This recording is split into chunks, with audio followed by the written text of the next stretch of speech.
By default in Windows 11, you can create and sign in with a password, but you also have the option of signing in with a PIN code instead. To set one up, click on the Start button, go to Settings, and in the left column, click on Accounts. To the right, scroll down, and click on Sign In Options. On the next screen, you'll see a variety of ways that you can sign in. Click on PIN, and then click Set Up. After a moment, a Create a PIN window will open. Click Next, and then enter the password for your Microsoft account, and click Sign In.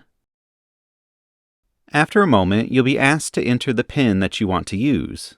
Do so, and then enter it again to confirm. Once you're done, click OK. And after a moment, your PIN will be set. Now when you go to log into Windows, it'll ask you for your PIN instead of your password.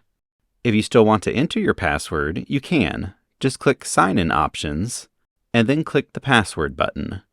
If you'd rather use your PIN, you can switch back to that as well. As soon as you type in your PIN code, Windows will unlock. Back on the Sign In Options screen, where we set up the PIN code, there are a few additional settings further down. The first only allows Windows Hello, including the PIN we created, to be used for signing in. Just click the toggle to the right of it. Now, back on the login screen, the option to use your password is removed.